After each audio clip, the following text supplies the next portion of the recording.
China का शिजियांग प्रांत वो जगह है जहां पर सबसे ज्यादा मुस्लिम आबादी रहती है। इसके अंदर उइगर, हुई, कजाक और किर्गिक मूल के मुस्लिम लोग यहाँ पर निवास करते हैं। ह्यूमन राइट वॉच की रिपोर्ट की माने तो चाइना लंबे समय से इस क्षेत्र के मुसलमानों पर अत्याचार कर रहा है और साथ ही उनकी मस्जिदों को धीरे धीरे करके समाप्त कर रहा है। सन 2016 में शी जिनपिंग ने चाइना के सभी धर्मों को चाइनीज स्वरूप देने की घोषणा की थी, जिसके तहत मुस्लिमों के लिए अलग से शिविर बनाए गए, जिसके अंदर उन्हें प्रशिक्षण के नाम पे यातनाएं दी जाती है। साथ ही उनकी बच्चियों को चाइनीज लोगों के साथ जबरन शादी के लिए मजबूर किया जाता है। सबसे पहले तो चाइना के अंदर जितनी भी मस्जिद बनी थी उनके ऊपर जो गोलाकार गुंबद होता है उन्हें हटा दिया गया और चाइनीज स्वरूप दिया गया, और साथ ही धीरे धीरे चाइना के अंदर मस्जिदों की संख्या घटा रहे हैं। उनका मानना है कि चाइना के अंदर मुस्लिम आबादी अगर तेजी से बढ़ी और उनकी सोच दूसरे देशों के मुसलमानों की जैसे हुई तो देश के अंदर फ्यूचर के अंदर आतंकवाद जैसी घटनाएं बढ़ सकती है। लेकिन इसमें सबसे बड़ा सवाल तो ये पैदा होता है कि आज तक किसी भी मुस्लिम राष्ट्र ने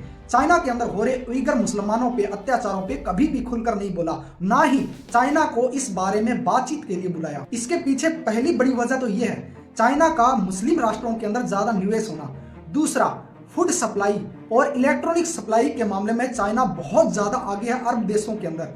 साथ ही चाइना अरब देशों से बहुत ज्यादा ऑयल इंपोर्ट करता है। उस वजह से अरब देशों की जो इकोनॉमी है वो चाइना पर बहुत ज्यादा निर्भर करती है। इसी से जुड़ा एक वाक्य बताता हूँ। इस वक्त इजराइल और हमास के बीच वॉर चल रहा है, जिसमें सभी मुस्लिम राष्ट्रों ने और भारत के मुसलमानों ने, खास तौर पर पाकिस्तान ने खुलकर इजराइल का विरोध किया है इजराइल के द्वारा हमास पर हमला करने के कारण।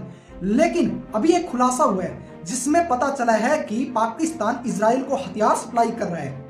एक तरफ तो खुलकर पाकिस्तान इजराइल का विरोध कर रहा है, दूसरी तरफ इजराइल को हथियार बेच रहा है। तो इससे यह बात पता लगती है कि दुनिया में कहीं भी कोई मसला होता है तो उसमें सभी मुस्लिम राष्ट्र सिर्फ अपना प्रोपोगेंडा फैलाने के लिए मुसलमानों के साथ खड़े होते हैं। रियल में किसी को मुसलमानों की फिक्र नहीं होती। अगर होती तो चाइना के ऊपर बोलते, लेकिन नहीं बोल रहे। मतलब उनका ये बिजनेस प्रोपोगेंडा ही उनको मुसलमानों के लिए बोलने के लिए मजबूर करता है, न बोलने के लिए मजबूर करता है।